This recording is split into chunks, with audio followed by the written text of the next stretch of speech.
ada orang haji sebenarnya, tak ada orang buat.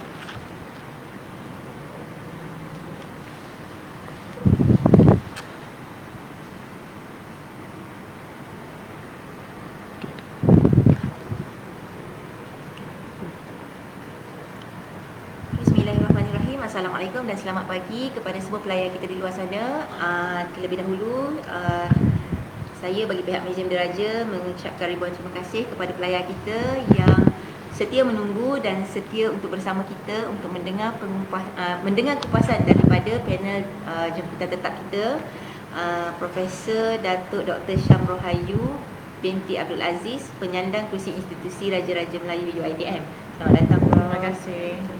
Jadi untuk pelayar kita di luar sana yang baru sahaja bersama kita, program Wacana Museum Diraja merupakan satu program kerjasama di antara Museum Diraja dan kursi Institusi Raja-Raja Melayu UiTM, dan kita akan bersiaran secara langsung menggunakan platform Facebook Museum Diraja Kuala Lumpur sekerap yang mungkin.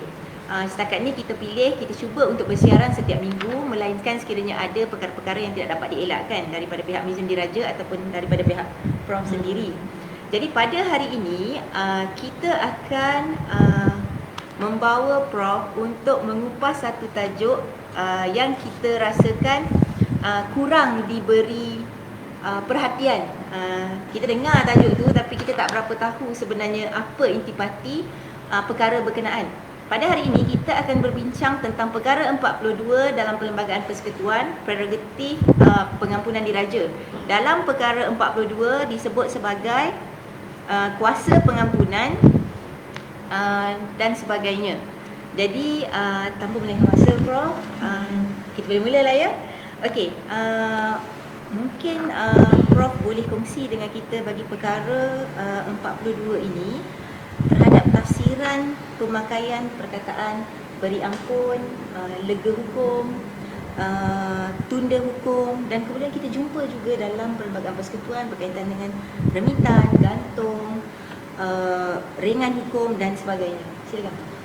Okey, bismillahirrahmanirrahim. Assalamualaikum warahmatullahi wabarakatuh. Salam sejahtera, salam silaturahim untuk semua para penonton dan pelayar Facebook Museum Diraja Kuala Lumpur. Saya ucapkan terima kasih kepada Puan Meti sebagai pengarah Museum Diraja Kuala Lumpur untuk penganjuran ini. Saya juga setiap kali kita bersiaran, kita juga mengucapkan terima kasih kepada majikan kita, Universiti Teknologi Mara. Dan pagi ni kita bersiaran kat mana ni Puan Meti? Pagi ni kita berada di bilik di Dewan Mengadap. Apabila memasuki galeri utama, kita akan masuk dulu ada Dewan Mengadap. Semasa bangunan ini dijadikan Istana Negara, bangunan ini merupakan pintu utama di mana tetamu-tetamu yang di-Pertuan Agong masuk menghadap dan menunggu seketika. Holding room lah. Macam sini holding room. Macam di sini holding room. Tua saya hari ini holding room. Okey, saya fikir betul isu yang dibawa pada pagi ini. Saya sebenarnya pernah menulis tentang beberapa isu berkaitan pengampunan ini. Kadang-kadang pengampunan ini seringkali menjadi isu panas dalam negara kita apabila melibatkan orang politik lah. Jadi kita cuba pada program ini, kita cuba meneliti peruntukan-peruntukan perlembagaan, tapi ia tidaklah secara teknikal sangat. Sebab kita nak kenal dia sebagai prerogatif raja saja ya. Jadi kita kaitkan kuasa pengampunan diraja ini, saya gunakan istilah diraja ya, sebab ia menggunakan tajuknya ialah pengampunan itu di bawah naungan ke bawah Duli Yang Maha Mulia Seri Paduka Baginda Yang di-Pertuan Agong dan juga duli-duli Yang Maha Mulia raja-raja di negeri-negeri. Jadi istilah prerogatif ni, sebelum saya pergi kepada pengisian pada perkara 42 ni, biasanya kita dah faham, dulu kita dah ulas tentang hal berkaitan dengan perkataan prerogatif ini. Kebanyakannya kita faham bahawa ia adalah suatu kuasa budi bicara yang dilaksanakan oleh raja ya. Kemudiannya tetapi kita lihat juga setengah kuasa prerogatif ini ia bukan lagi budi bicara. Dia diletakkan di bawah kuasa yang dilaksanakan dengan nasihat. Jadi di sini begitu juga dengan kuasa prerogatif raja yang ada di bawah perkara 42. Dia juga ada nasihat, ada keterlibatan nasihat daripada lembaga pengampunan dan kita akan cuba huraikan itu ya. Jadi kalau lihat pada perkara 42 ni kena rujuk kitab lah pula kan supaya kita yakin. Dan saya cuba dah baca dah banyak kali, tapi saya mahu kongsi dengan para penonton sekalian bahawa kuasa pengampunan ini dikaitkan juga dengan kuasa berkaitan dengan menunda hukum dan juga melegakan hukum ya. Jadi hukuman itu mungkinlah boleh berubah apabila diberikan kebenaran oleh lembaga pengampunan itu juga ya. Jadi lembaga pengampunan ini kita ada perkaranya, kita ada pengampunan itu sendiri. Pengampunan itu mungkin ia ada separa dan ia ada bebas, ada full pardon ya. Jadi seterusnya tunda hukum mungkin ditundakan hukuman itu dan juga dilegakan atau direndahkan hukuman itu atau dipendekkan. Contoh kalau seseorang itu dihukum 7 tahun penjara, mungkin 1/3 boleh diremitkan. Itu jadi ia berkaitan dengan, jadi konsep pengampunan ni ataupun remit hukum atau apa tu, lega hukum, tangguh hukum ni sebenarnya ia berkaitan dengan perkara ihsan. Supaya kalau kita lihat dalam peraturan penjara itu pun juga kita kata perimitan hukum ni kerana untuk memberikan keadilan atau kebaikan kepada orang yang telah hukum tu. Contoh apabila dia bertaubat tu contohnya, ataupun dalam konteks pemenjaraan kita sekarang ni dia berkelakuan baik di dalam penjara, maka dia boleh dikurangkan hukuman itu. Tapi pengampunan ni menjadi isu besar berbanding dengan pengungkaran hukuman atau perimitan hukuman atau melegakan hukuman ni. Kerana pengampunan ini membebaskan ataupun dia letak syarat. Contohlah ya, sebenarnya ada perbezaan juga. Ada negara yang menyatakan seseorang yang dihukum bunuh tidak boleh diampunkan. Ada negara yang menyatakan begitu. Dia kata dua kesalahan yang tidak boleh diampunkan, iaitu treason. Treason ni memerangi kerajaan ya, memerangi kerajaan. Dia khianat dan dia nak menjatuhkan kerajaan tu. Dia teruk lagi daripada khianat biasa. Dia macam, kalau kat sini kita guna war, a war against, a treason against yang di-Pertuan Agong. War against, waging war against the Agong. Dulu kes Maunah. Macam tu diklasifikasikan kesalahan itu. Setengah-setengah negara tak bagi pengampunan. Tapi negara kita tak ada sekatan tentang itu. Kes-kes yang serius pun boleh beri pengampunan ya. Sebagai contoh pada tahun 2019 apabila Di-Pertuan Agong sekarang mengampunkan 13 betul. orang perempuan. Okey, terima kasih Puan Putih. Macam kita kata kes tu kes melibatkan against Agong sendiri, tapi Agong yang beri pengampunan. Kan? Tapi ada negara kalau kes bunuh orang tak ada, no way nak ampun. Ada setengah negara kan. Jadi di sini menunjukkan prerogatif itu bergantung kepada negara itu sendiri. Jadi kalau kita kata prerogatif di UK, dia mungkin berbeza dari prerogatif di negara kita. Dan kalau kita kata prerogatif itu adalah sesuatu yang boleh bicara, di negara kita telah diperundangkan dalam perkara 42 itu sendiri, bahawa ia hendaklah apa bawah duli juga hendaklah bertindak atas nasihat lembaga pengampunan.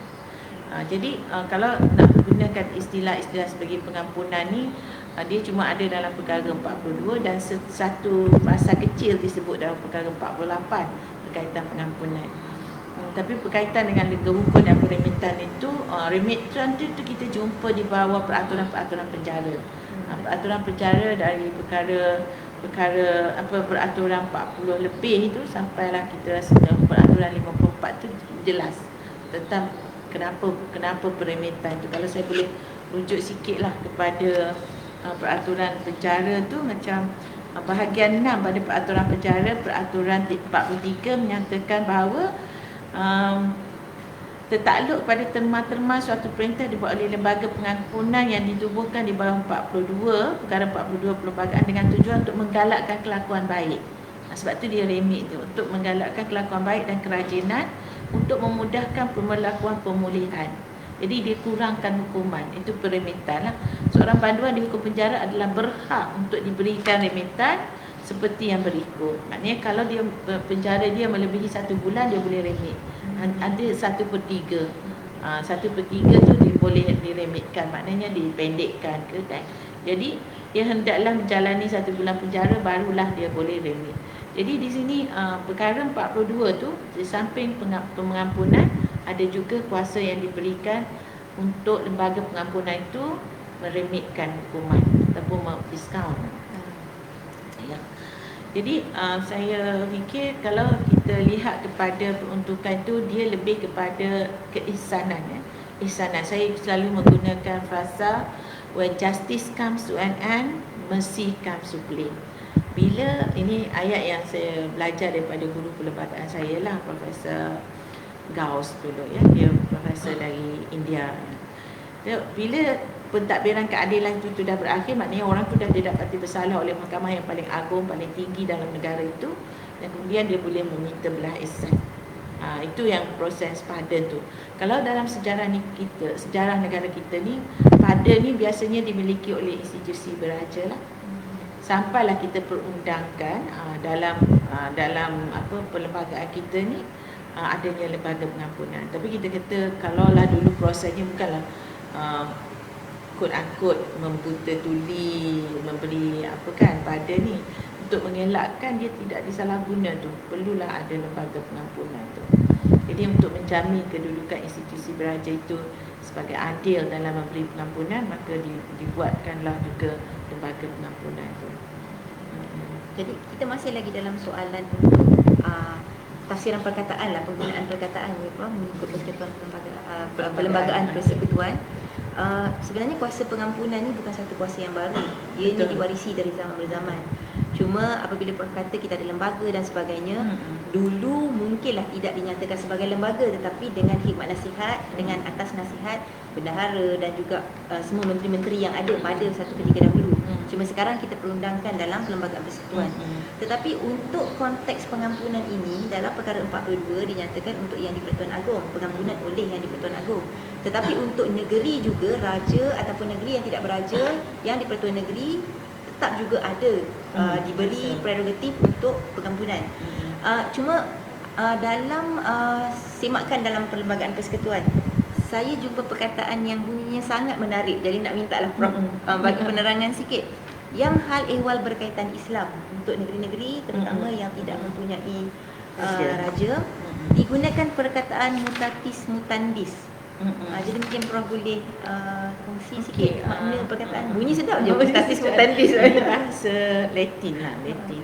Dalam pasal 11 ya, perkara 42 dalam pasal 11 menyatakan bahawa bagi maksud perkara ini, bagi tujuan perkara berkaitan pengampunan ini, maka hendaklah ditubuhkan lembaga pengampunan tunggal bagi wilayah-wilayah persekutuan. Maknanya bagi wilayah-wilayah persekutuan dia ada satu je lembaga pengampunan. Kita ada 3 kan wilayah persekutuan tu, tapi dia ada satu je. Tak payahlah yang untuk Putrajaya, Kuala Lumpur, dia sama je ya. Itu dia kata begitu. Dan peruntukan pasal 5, 6, 7, 8 dan 9 hendaklah terpakai mutatis mutandis. Pasal 5, 6, 7, 8, 9 ini berkaitan dengan lembaga pengampunan pada peringkat negeri. Dia pada peringkat negeri dalam kes-kes melibatkan civil cases ya. Jadi kalau kita nak baca peruntukan dalam pasal 5, 6, 7, 8, 9 itu berkaitan dengan berkaitan dengan kes melibatkan wilayah persekutuan, dia akan ganti dengan, kalau di negeri dia guna istilah ketua menteri, kalau bagi wilayah persekutuan dia akan guna menteri. Itu dikatakan mutatis mutandis. Peruntukan sama, just tukar perkataan itu saja. Saya pun tak reti nak explain dalam bahasa yang mudah. Maksudnya kalau dalam lembaga tu, kalau sebab syarat-syarat yang diletakkan dalam pasal 5, 6, 7, 8, 9 tu perlu ada, kalau ahlinya perlu ada ketua menteri. Tetapi kalau untuk kes mutatis mutandis ni, dia gantikan dengan menteri yang bertanggungjawab menjaga wilayah. Bila kita nak baca peruntukan tu untuk bagi negeri, kita tukar perkataan kepada ketua itu. menteri. Bendanya sama, kuasanya sama, tapi tukarnya kepada jawatan tu je lah. Tetapi adakah terhad kepada hal ehwal agama Islam sahaja atau? Ya, kalau kita lihat kalau dalam agama Islam tu dalam pasal 10 perkara 42 dalam pasal 10. Okey, kalau kita pergi secara urutan penting. Okey, siapa yang mempunyai kuasa pengampunan? Kata Yang di-Pertuan Agong. Tapi Yang di-Pertuan Agong itu melaksanakan kuasa pengampunan itu hanya untuk kes di mahkamah tentera, mahkamah tentera dan mahkamah sivil. Dia guna istilah mahkamah sivil. Jadi dan dibicarakan di kawasan yang kalau kita baca dalam perkara 42 dalam pasal 1 lah. Mari kita baca lagi, senang sikit lah kita, ya. Yang di-Pertuan Agong berkuasa memberi ampun, tunda hukum dan lega hukum berkenaan dengan segala kesalahan yang dibicarakan di mahkamah tentera dan segala kesalahan yang dilakukan di wilayah Persekutuan Kuala Lumpur, Putrajaya, Labuan dan Putrajaya. Manakala raja dan yang di-Pertua Negeri suatu negeri berkuasa memberi ampun, tunda hukum dan lega hukum berkenaan dengan segala kesalahan yang dilakukan di dalam negerinya. Jadi kuasa lembaga pengampunan yang di-Pertuan Agong ini hanya untuk wilayah persekutuan, dan mahkamah tentera. Kesalahan yang dibuat kat situ. Okey. Kalau untuk negeri pula, kesalahan yang dibuat dalam negeri itu, maka raja atau yang di-Pertua Negeri. Jadi ada orang tanya juga, kenapa yang di-Pertua Negeri juga diberikan kuasa pengampunan? Jadi kalau kita kata kuasa pengampunan di raja, kenapa dia perlu dilaksanakan oleh ketua menteri kan? Sebab ketua menteri ni dilantik oleh Agong kan. Jadi dia bukanlah dari institusi raja itu sendiri, pun kita faham kan. Cuma dari segi sini sebab bagi beliau adalah ketua bagi negeri tersebut. Walaupun beliau bukan seorang sultan atau raja, ada juga kuasa pengampunan. Tapi kalau bagi hal-hal berkaitan mahkamah syariah, hukum berkaitan dengan hukum Islami, kuasa pengampunan tu di bawah raja, bawah Agong bagi negeri-negeri yang tidak ada raja. Negeri Melaka, Pulau Pinang, Sabah, Sarawak dan wilayah dan persekutuan, kuasa pengampunan berkaitan dengan Islam ni ataupun di mahkamah syariah dalam bahasa mudah, ia adalah kuasa yang diberikan kepada raja, bukan ketua menteri. Ketua menteri yang di-Pertua Negeri, yang di-Pertua Negeri tadi lagi saya tersilap ya. Yang di-Pertua Negeri. Yang di-Pertua Negeri ada kuasa. Kadang-kadang kita slip otak ya, minta maaf lah ya. Tersilap. Dan yang di-Pertua Negeri ni dia boleh memberi pengampunan dalam kes-kes yang melibatkan kesalahan dalam negeri dia, kecuali melibatkan syariah tu. Kalau kesalahan yang hukum syarak mahkamah syariah tu, dia kena bagi kepada Agong sebab Agong adalah ketua agama bagi negeri-negeri tanpa raja. Dan di situlah kita guna pakai mutatis mutandis. Kita ubahlah kat situ. Okey. Lepas tu kalau kita lihat nanti menarik, nanti kita tengok secara teknikal juga apa yang perlembagaan nyatakan ya. Boleh saya pergi pada fasal 2 tak? Boleh. Takluk pada fasal 10 dibaca perlembagaan ni, tertakluk pada fasal 10, maknanya nak baca fasal 2 tu kena baca dengan fasal 10. Kebebasan bercakap, berhimpunan dan berpersatuan. Bukan fasal 10. Fasal 10 itu perkara 10. Memberi Fasal 10 memberi ampun, tunda hukum tu yang berkaitan dengan mahkamah syariah tadi kan. Jadi dikata dan tanpa menjejaskan mana-mana peruntukan undang-undang persekutuan yang berhubungan dengan permintaan hukuman kerana kelakuan baik atau khidmat khas, apa-apa kuasa yang diberikan oleh undang-undang persekutuan atau undang-undang negeri itu boleh meremehkan, menggantung, meringankan hukuman, bolehlah dijalankan oleh Yang di-Pertuan Agong jika hukuman itu telah dijatuhkan oleh mahkamah tentera atau oleh mahkamah sivil. Itu yang saya cerita tadi setelah ringkaskan sebenarnya ya. Cuma nak jelas sikit kalau tadi untuk yang perkara yang berkaitan hal ehwal yang melibatkan wilayah, maksudnya dia ada satu lembaga pengampunan tunggal. Maksudnya dia tak perlu ada 3 tempat. Tapi kalau kita menggunakan untuk yang mutatis mutandis ni yang melibatkan hukum-hukum di bawah bidang mahkamah syariah tu, pengampunan tu, adakah dia menggunakan lembaga pengampunan juga tunggal juga ataupun dia akan ada satu je lembaga pengampunan. Setiap negeri tu dia ada satu je. Tetapi kalau yang melibatkan hal ehwal Islam tu di mana raja yang di-Pertuan Agong sebagai yang memberi kalau ikutkan perlembagaan ni dia satu je. Dia satu je lembaga pengampunan tu. Kalau di negeri dia dah ada lembaga pengampunan, so Agong just masuk. Maksudnya pakai lembaga yang sedia ada lah, cuma pengurusinya bertukar lah, pengurusinya yang di-Pertuan Agong. Kalau dia melibatkan ke syariah kan. Jadi Prof nak sambung lagi? Okey. Kalau kita lihat kepada peruntukan dalam perlembagaan ini, dia tak cerita bahawa kenapa diberikan kepada raja dan sebagainya lah. Kalau kita tengok dia lebih kepada teknikal. Lebih baik kita pergi kepada keahlian. Keahlian lembaga pengampunan. Kan menarik juga. Tapi sebelum pergi ke keahlian tu untuk kita mendapatkan proses pengampunan tu, saya ada satu pencerahan berkaitan perkataan yang digunakan juga lah Prof.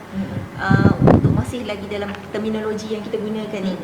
Mungkin Prof boleh ulas sedikit tentang perkataan, sebab tadi saya dengar Prof sebut full pardon, free pardon. Jadi sekarang kita akan bincang tentang perkara 48. Jadi mungkin boleh Prof terangkan sedikit. Okey. Dalam perlembagaan persekutuan ni, perkara 42 dia tidak sebut istilah full pardon, free pardon, half pardon, dia tak ada. Dia sebut pengampunan saja. Jadi sebenarnya dalam perkara 48, kalau kita lihat, dia digunakan istilah perkara 48 itu perkara yang berkaitan dengan hilang kelayakan ahli dewan, ahli parlimen. Dia menyebut ada perkara disqualification 48 dalam pasal 1 paragraf E. 48 pasal 1 paragraf E. Dia kata dia menggunakan istilah, ayat yang terakhir dia menggunakan istilah free pardon, pengampunan bebas. Tapi kalau dalam perkara 42 dia tak sebut pengampunan bebas ke, pengampunan penuh ke dan sebagainya. Ya. Jadi sekarang ni pengampunan bebas tu macam mana? Pengampunan tu macam mana? Ada tak diterangkan?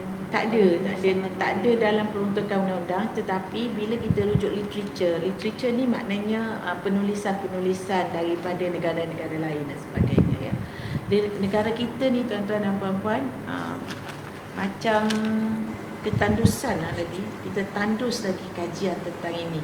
Walaupun memang ada, tapi dia berselerakan. Jadi saya pun bila saya duduk membaca ni, sebenarnya saya baca ni dalam 10 tahun, 8 tahun lepas, macam tu 2012 ke, macam tu masih saya nulis tentang hak asasi banduan, ya. Masih saya menulis tu Puan Miti, saya masa saya menulis tu tak ada pun orang menulis tentang banduan ni. Jadi susah nak cari bahan.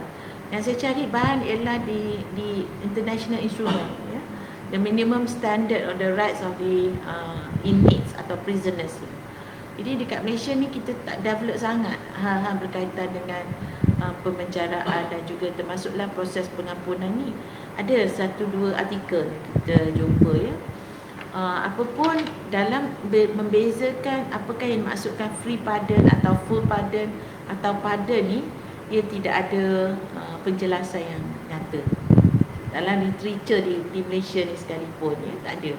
Dalam undang-undang tu memang tak ada. Dia guna istilah dalam perkara 48 dalam pasal 1E tu, dia gunakan istilah free pardon ataupun pengampunan bebas. Saya terbaca dalam ruangan media sosial, tapi saya tak ada dokumen tu. Katakan pengampunan yang diberikan kepada Datuk Seri Anwar Ibrahim itu adalah satu pengampunan full pardon. Saya terbaca dalam media sosial, tapi saya tak boleh buat confirmation sebab saya tak tengok dokumen tu sebenarnya. Lagipun kes ni sedang berada di mahkamah, ya. Mungkin tahun ni kita lihatlah banyak isu-isu yang berkaitan dengan perlembagaan, termasuklah isu pengampunan. Jadi di sini kalau kita nak kata pengampunan bebas tu apa?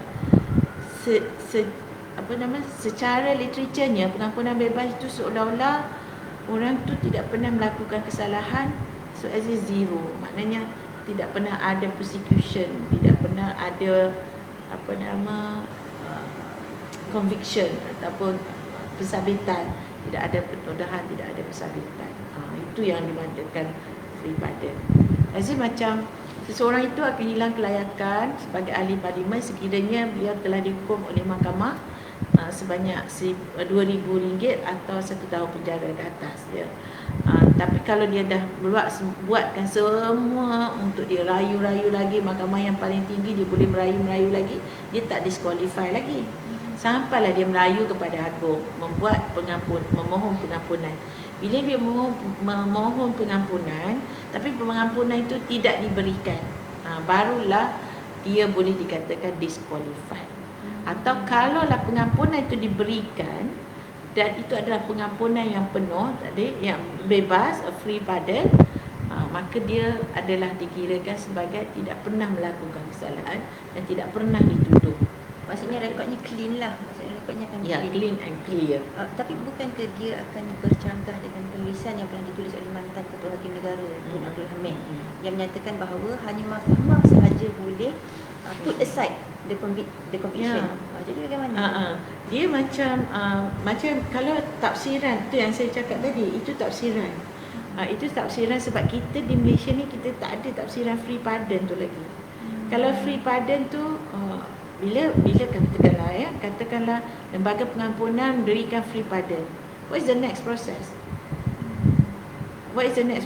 Kalau mahkamah tidak kata dari segi prosesnya lah, dari segi prosedur, dari segi kesannya ialah dia seolah-olah no conviction, that no conviction can only be removed by the court.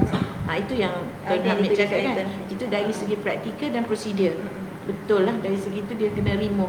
Dia macam kalau mahkamah kata satu undang-undang tu tak sah, tapi undang-undang tu masih ada dalam perlembagaan, dalam undang-undang tu lah.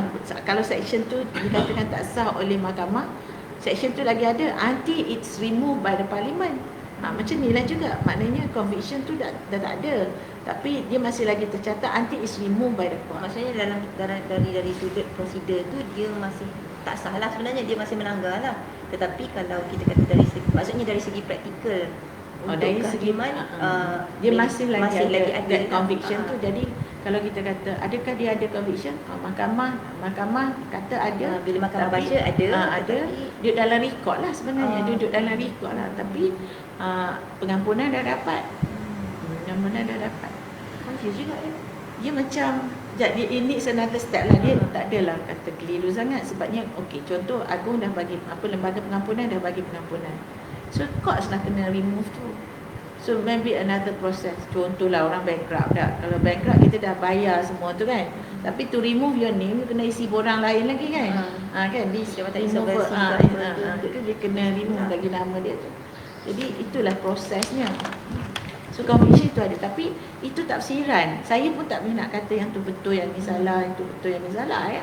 Tapi sebab itu dalam negara kita, saya cadangkan lah kalau ada orang nak buat PhD, selalu banyak topik PhD ni dekat museum ni sebab critical issue tau. Memang kalau saya rujuk, saya jumpa 2 je artikel berkaitan pengampunan ni. Komite ada jumpa tak? PDF punya format atau artikel jurnal? Saya tak cari sampai ke situ. Saya cari artikel jurnal, tak ada untuk Malaysia punya. Tapi kalau yang luar negara banyak pardoning powers tu kan. Dia banyak macam Presiden Nixon dulu lah. Ya, ada dari awal lagi dia macam banyak berbincang tentang pardon tu. To what extent that the president has the free pardon. Macam mana dia warisi dari common law system. Tapi di negara kita ni even yang kuasa yang ada pada raja tu pun tidak digali, dikorek. Jangan suruh saya pula, saya dah banyak sangat nak buat. Idea tu sebenarnya boleh nak buat 2-3 PhD. Tapi boleh kita beri perhatian lah ya Prof, sebab ialah ini kes yang timbul rentetan daripada kes Datuk Seri Anwar Ibrahim, dan kemudian kita tengok yang terkini pun ada beberapa ahli parlimen juga disabitkan kesalahan jenayah juga. Jadi mungkin selepas ini insya-Allah ada kot penulisan-penulisan ataupun subjek matter yang menarik minat pengkaji untuk mengkajinya. Okey Prof. Jadi tadi kita dah bincang, Prof pun dah kupas sedikit tentang tafsiran perkara 42 dan juga terma-terma yang digunakan, terminologi yang digunakan dalam perlembagaan persekutuan tu. Jadi kita ke proses dia pula. Jadi mungkin Prof boleh terangkan sedikit macam proses pengampunannya. Perkara yang pertama lah, dalam keyword untuk proses pengampunan perlu dijatuhkan hukuman terlebih dahulu lah. Menarik tau yang tu tau. Perkembangan dalam common law, dulu pengampunan boleh diberikan sebelum impeachment tau.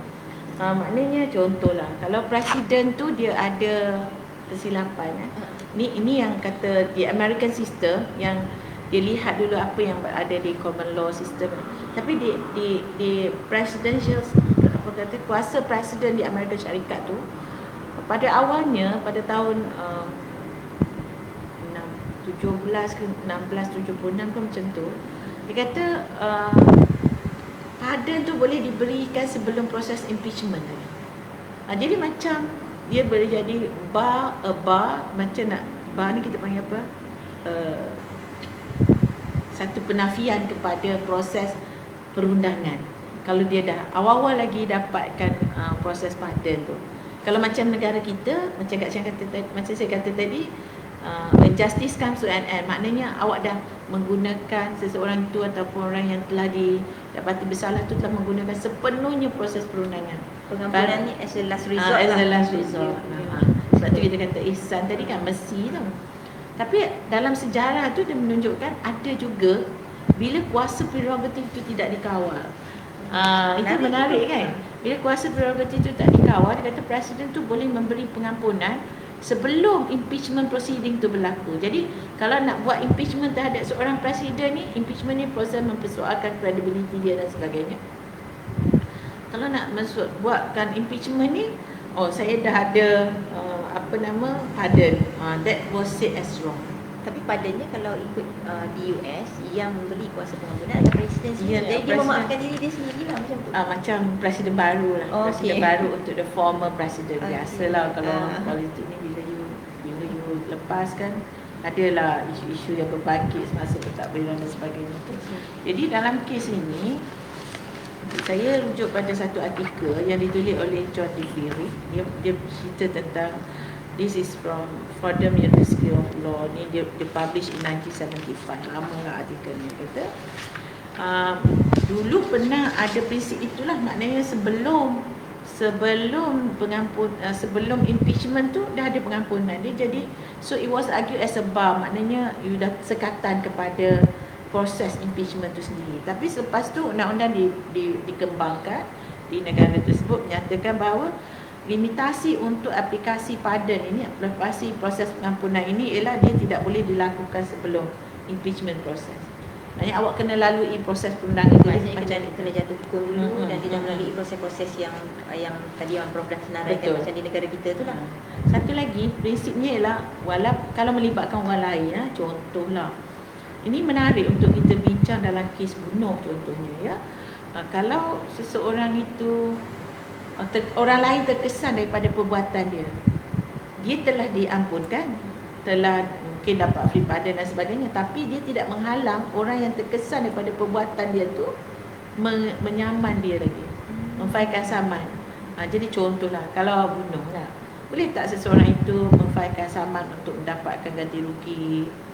Kalaulah kita membenarkan sistem itu, saya fikir ini bagus, sistem ni bagus. Contohlah, memang awak tidak dihukum bunuh dan sebab kerana telah mendapat pengampunan, tetapi implikasi the adverse effect atas masalah atas keluarga mangsa tu kan, jadi keluarga mangsa tu bolehlah menuntut bayaran daripada orang yang walaupun dia telah dapat pengampunan. Jadi pengampunan itu bukan satu sekatan untuk orang lain mendapatkan ganti rugi. Pada saya ada Islami juga, dalam konteks Islam pun Islami juga, sebabnya mesti ada ganjaran ataupun compensation kepada orang yang mendapat kesan secara negatif ke atas perbuatan yang telah diampunkan itu. Okey, awak memanglah dapat pengampunan. Ini perkara yang baik sebenarnya, sebab kita boleh memaafkan orang tu boleh kembali kepada jalan hidup yang baik sebelum ini kan. Tapi hak-hak orang lain juga hendak dia jaga. Saya fikir ini adalah penambahbaikan yang kita perlu lakukan, dan ini adalah antara aspek perundangan yang kita perlu buat untuk memastikan bahawa keadilan itu terjamin walaupun pengampunan tu berlaku. Orang itu telah melalui proses hukuman dan sebagainya, tetapi kalau melibatkan orang ketiga, macam kes bunuh, macam Prof bagi contoh tu, yang meninggal tu dia takkan kembali dah walaupun dah dijatuhkan hukuman kepada pelaku. Tetapi di Malaysia belum ada lagi lah yang untuk konteks sistem. Ada sistem tu, tapi dalam konteks pengampunan sistem tu ada. Contohnya kalau orang tu terkesan daripada sesuatu perbuatan jenayah, dia boleh minta ganti rugi, ada. Tapi dari kesan daripada pengampunan tu dia belum develop lagi isu tu. Tapi dia telah berlaku di banyak tempat di luar negara. US bila cakap tentang kuasa presiden untuk pengampunan ni, dia juga sangat menarik sebab perkembangan undang-undang. Macam kita pun mudah je kalau ada penonton atau berminat ni, dia mudah je buat PhD ni dari segi sejarah, dari segi perlembagaan, dari segi aplikasi. Dan 5 chapter habis. 2 hari siap. Okey lah, maknanya bukan siap apa, siap chapterization. Jadi kita bila satu lagi lah saya nak tegaskan, apabila bercakap tentang kuasa pengampunan ni, ia tidak boleh dinyatakan dalam kuasa macam saya sebut dari awal lah, prerogatif dan sebagainya tu, sebab ia adalah sesuatu yang dikawal. Itu yang saya fikir perlu kita berikan perhatian jugalah. Jadi Prof, mungkin boleh kita tengok kepada proses pengampunan tu. Mungkin kita boleh kupas dari perlembagaan persekutuan tentang keahlian, tempoh dan sebagainya. Kita ada dah sudah dinyatakan dengan terang dalam perlembagaan, tapi mungkin boleh menggunakan bahasa yang lebih mudah untuk kita. Okey. Okey, saya cuba untuk memudahkan. Pertama kita dah faham ya, dari segi pengampunan, dia bukan kuasa agung atau kuasa Duli Yang Maha Mulia Raja-Raja secara direct atau langsung, secara budi bicara, itu dia bukan itu. Tadi dia ada satu lembaga pengampunan yang kita rujuk kepada fasal 5 ya. Lembaga pengampunan dalam perkara 42 fasal 5 dikata pertama, lembaga pengampunan bagi negeri, lembaga pengampunan yang ditubuhkan bagi setiap negeri hendaklah terdiri daripada peguam negara persekutuan. Dari setiap negeri, tak kira di negeri mana sekalipun, bila ada lembaga pengampunan dia mesti ada peguam negara. Dia tak sebut peguam negara ni atau wakil dia, tak ada. Kecuali dia kata peguam negara boleh melalui surat cara. Surat cara bertulis mewakilkan fungsinya sebagai anggota lembaga pengampunan kepada mana-mana orang lain. Okay. Mungkin Prof boleh ulas lebih sikit surat cara. Surat cara itu surat lantikan. Surat lantikan maksudnya dia melantik wakil untuk mewakili fungsi beliau lah. Mewakili beliau lah. Dia kata pertama, orang yang menjadi ahli dalam lembaga pengampunan ini ialah satu, peguam negara. Peguam negara, kalau dia tak boleh hadir, dia tidak boleh melaksanakan fungsinya, dia kena keluarkan satu surat bertulis. Surat bertulis, dan kita namakan dalam bahasa undang-undang surat cara, bertulis melantik orang lain untuk mewakili diri dia tu. Jadi orang lain tu takkan nak lantik saya ke apa ke kan, mesti dia lantik orang yang dalam pejabat peguam negara juga lah, mungkin Solicitor General ke kan. Solicitor General ada satu, tapi tak tahulah, boleh juga kalau maknanya tak berserah juga nak lantik saya pun boleh juga, sebab dia kata mana-mana orang kan, maksudnya mengikut kepercayaan peguam tu lah, peguam negara mengikut kepercayaan dia kan. Jadi macam dia seolah-olah agak besarlah juga ruang untuk peguam negara tu berikan wakil tu, mewakilkan. Itu kalau wujud jawatan peguam negara, maknanya kalau ada maknanya jawatan peguam negara tu terisi lah. Kalau saya pun, kalau masa tu jawatan peguam negara tak ada, boleh tak keahlian ni diganti? Tapi kita tengok dalam perlembagaan lah, dalam perlembagaan dia tak nyata. Dia kata memang kena peguam negara, atau peguam negara boleh melalui surat cara itu, surat cara bertulis mewakilkan fungsinya kepada sebagai anggota lembaga pengampunan kepada mana-mana orang lain. Dan tak dinyatakan perlu dapat persetujuan ataupun dan sebagainya. Maksudnya kalau beliau keluar je surat lantikan, maksudnya dia punya orang yang dia namakan, orang yang dia namakan tu automatically boleh mewakili beliau lah. Boleh mewakili beliau. Cuma kalau lah peguam negara tu tak ada, siapa yang nak tulis surat? Yang tu pada saya tak pernah jadi lagi lah kan. Tak tahu. dalam perlembagaan dia tak sebut. Jadi dia kata, dan tidak dia kata satu, mesti ada peguam negara atau orang yang peguam negara lantik kalau dia tak bisa nak kesana fungsi dia melalui surat cara bertulis tu. Dua, ketua menteri. Ketua menteri negeri itu. Dia guna istilah ketua menteri. Adakah ketua menteri ni ada menteri besar kan? Okey, itu je soalan dia. Dan tidak lebih daripada 3 orang anggota lain. Tidak lebih daripada 3 orang anggota lain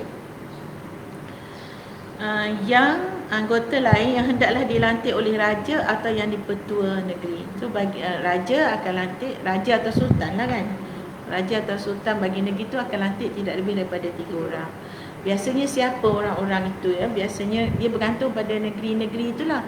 Kadang-kadang dia mengambil, mungkin satu lagi ada orang tanya, boleh tak orang bukan Melayu ke orang, jadi pada sini dia colour blind, dia tak kira siapa pun, jangan duk macam sekat. Walaupun itu kuasa raja, kuasa memang raja boleh menilai siapakah yang akan menjadi syarat-syarat, siapakah yang akan menjadi ahli-ahli lain, tidak lebih daripada 3 orang tu. Dia mungkin boleh siapa saja, siapa-siapa saja dia boleh, orang akademik dia boleh, orang, tapi memanglah orang yang mempunyai kredibiliti yang tinggi lah kan, tapi tak ada syarat yang dinyatakan dekat perlembagaan ini ya. Jadi 3 orang yang dilantik oleh raja ataupun yang di-Pertua Negeri, betul, yang di-Pertua Negeri, Ketua Menteri dan juga Pegawai Negara. Tapi dengan jelasnya dalam pasal 7 tu dinyatakan tidak boleh ahli dewan. Betul, ahli Dewan Rakyat tu saya pun nak sebut. Orang politik dalam Dewan Rakyat tu tak boleh, tapi kalau orang politik di luar dewan boleh. Bolehlah kalau ikut syarat tu, tapi adakah itu ada prioriti ke tak ada lah kan. Seorang ahli Dewan Undangan Negeri suatu negeri atau ahli Dewan Rakyat tidak boleh dilantik oleh raja atau yang di-Pertua Negeri untuk menjadi anggota lembaga pengampunan atau untuk menjalankan buat sementara fungsi. Jadi kalau AG semua tadi, dia tak boleh lah nak lantik orang. Kalau ahli Dewan Negara tak apa ke kan? Kalau ahli Dewan Negara tak apa. Dan itulah syarat-syarat untuk menjadi lembaga pengampunan. Saya sebenarnya, sebab saya jujurnya saya tidak pernah mengikuti bicara dalam lembaga pengampunan. Saya tak boleh bayangkan macam mana dia berlaku tu. Dan saya tak boleh kongsi dengan tuan-tuan sebab tak ada pengalaman. Kalau saya pun baca dari peruntukan undang-undang yang relevan lah, macam perlembagaan, peraturan penjara ya, peraturan penjara antara undang-undang lain yang relevan untuk kita berbincang tentang kuasa pengampunan ini. Okey. Jadi itu pasal 5 ya. Dan kita baca yang Puan Minty baca tadi, pasal 7 tak boleh orang dari Dewan Undangan Negeri atau Dewan Rakyat tak boleh. Anggota lembaga pengampunan yang dilantik oleh raja atau yang di-Pertua Negeri hendaklah dilantik bagi tempoh selama 3 tahun. 3 tahun dan layak dilantik semula. Kalau 3 tahun campur 3 tahun, campur 3 tahun, campur 3 tahun boleh. Dia tak kata tidak terhad kepada berapa penggal saja. Kalau macam ahli Dewan Negara 3 tahun plus 3 tahun dapat boleh dah.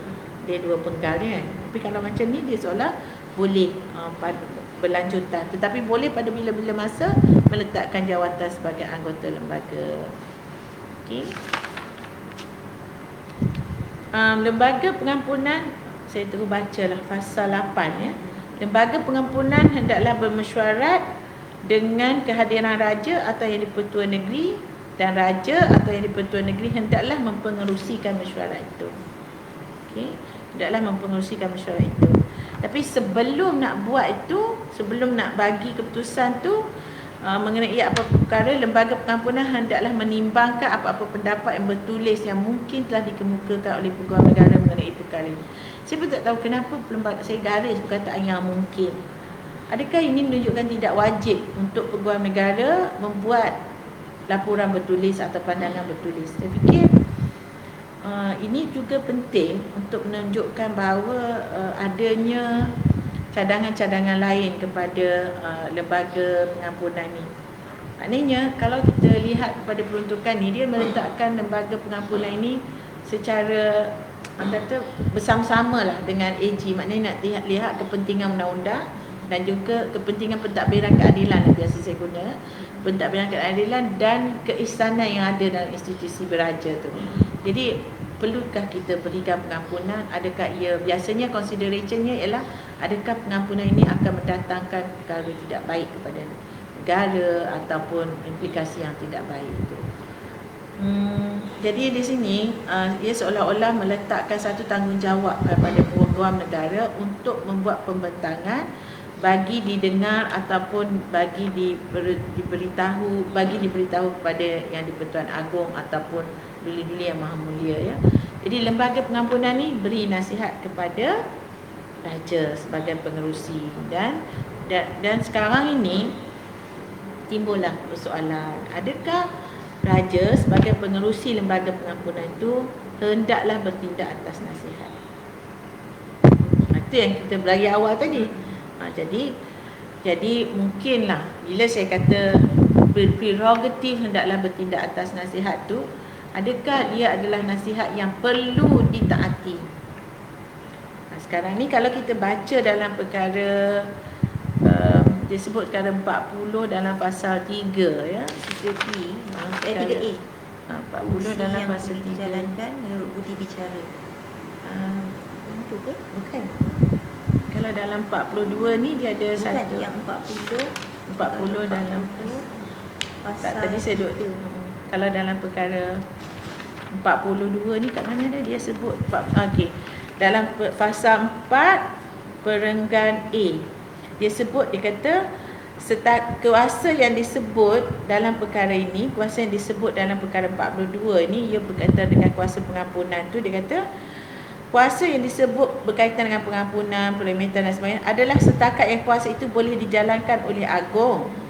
Antara fungsi yang diperuntukkan berkenaan dengannya boleh dibuat oleh undang-undang persekutuan di bawah perkara pasal 3. Perkara 40. Perkara pasal 3 perkara 40 ni kata boleh ada undang-undang persekutuan yang ditubuhkan bagi menasihati yang di-Pertuan Agong. Jadi di sini kalau kata nasihat itu tertakluk kepada baca juga dengan pasal 1 dan 1A, maka ia akan jadi bertindak atas nasihat. Tapi dalam konteks kita dalam kuasa pengampunan ni adakah akan bertindak atas nasihat ataupun jadi memang solely prerogatif raja? Kalau saya katakan tadi, maknanya sebelum baginda nak buat keputusan tu, dia kata fungsi yang dijalankan menurut budi bicara, dia tidak boleh dinasihati oleh satu lembaga. Jadi kalau budi bicara ni dia masih lagi, orang kata apa ya, masih lagi dibicarakan, adakah dia tertakluk kepada 3 perkara plus 1 tu di bawah perkara 40 dalam pasal 2. Kita pergi agak teknikal ya. Kan pokok pangkal yang kita nak bincang di sini ialah adakah setelah mendengar nasihat daripada lembaga pengampunan yang di-Pertuan Agong atau raja-raja hendaklah bertindak mengikut nasihat. Jadi kalau kita kata selepas berunding dengan atau atas syur mana-mana orang ni, sebab tu kalau baca dengan perkara 40 dalam pasal 1A, dia seolah-olah hendaklah bertindak atas nasihat tersebut. Tetapi ada yang berlaku dalam sejarah negara kita bahawa kuasa pengampunan itu tidak boleh dipaksa. Sebab kita pernah tengok ada kes yang melibatkan Yang Talpasing, bahawa apabila Sultan Selangor bertitah bahawa baginda tidak akan memberi pengampunan kepada pesalahan-pesalahan yang melibatkan dadah. Dan timbullah isu yang bertindak atas pihak lembaga pengampunan dan sebagainya. Tetapi ada tafsiran menyatakan bahawa kuasa pengampunan itu tidak boleh dipaksa. Maknanya dia adalah budi bicara lah. Dia adalah maksudnya memang bicara. Prerogatif raja itu sendiri, walaupun ada lembaga pengampunan, tetapi pada akhirnya sebenarnya raja lah yang membuat the final decision is the Agong. Jadi itu yang menjadi persoalan dalam negara kita yang saya sebut awal tadi. Saya kata adakah ia prerogatif ataupun dia adalah prerogatif yang telah dijadikan bertindak atas nasihat. Jadi ini antara isu-isu yang menarik lah bagi orang yang merujuk kepada kuasa raja seumpama yang dahulu tu, maka mereka akan menyatakan itu adalah kuasa prerogatif yang tanpa nasihat. Tapi bila balik ke sini masih lagi wujud perbahasan-perbahasan tentang tafsiran undang-undang.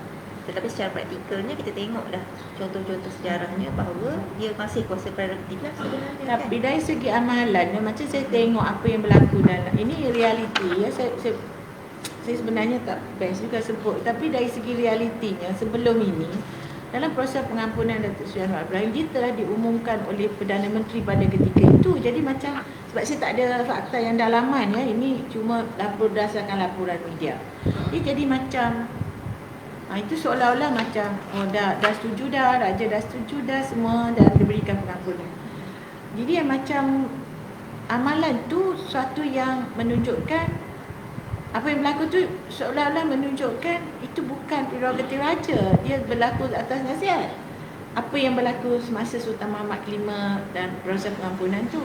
Jadi macam saya pun tak boleh nak beri jawapan yang Tapi dari segi undang-undang dalam kes apa Kapasing yang buat satu saman pada Sultan Selangor tu, dia memang kes itu menyatakan bahawa tak boleh cakap macam tu, sebabnya dia adalah kuasa, dia tak boleh, Sultan tak boleh bertitah begitu untuk tidak memberi pengampunan kepada orang yang telah terlibat dalam kesalahan dadah ni, kerana hujah Kapasing ialah kerana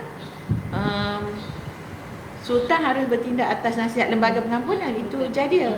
Tapi mahkamah menyatakan bahawa itu adalah sesuatu yang perlu diputuskan oleh Sultan sendiri. Dan Jadi menggunakan tidak boleh dipaksa. dia guna istilah tidak boleh dipaksa. Saya tak ingat ayat tu, tapi menunjukkan di situ punya status proses pengampunan itu merupakan satu hak mutlak pada raja kan.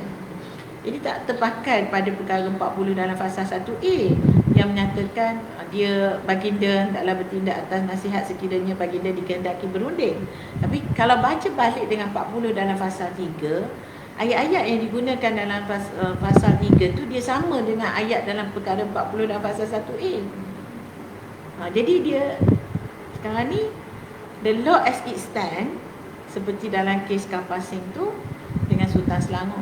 Tapi tafsiran kepada perlembagaan dia mungkin berbeza-beza lagi.